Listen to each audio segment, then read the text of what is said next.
बुलढाणा जिल्ह्यात लोकांना टक्कल का पडतंय याचं खरं कारण आता समोर आलंय। तसा अहवालच साम टीव्हीच्या हाती लागलाय। शेगाव तालुक्यातल्या बोंडगाव आणि खातखेड मधल्या पाण्यात नायट्रेट सारखा अत्यंत विषारी घटक मोठ्या प्रमाणात आढळून आलाय। गावकऱ्यांसाठी हे पाणी म्हणजे विष ठरतंय। लोकांचे केस याचमुळे गळतायत। पाण्यातल्या नायट्रेटमुळे या लोकांना गंभीर आजार सुद्धा जडू शकतात।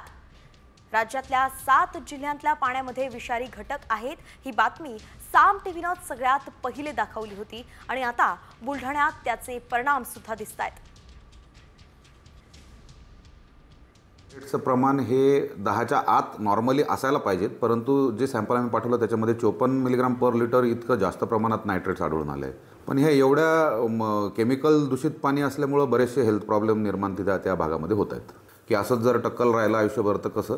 पण आम्ही त्यांना समजून सांगितलं फंगल इन्फेक्शनमुळे होते, जसं तुमचं इन्फेक्शन कमी होईल तसे तुमचं केस पण उगायला परत सुरुवात होतील।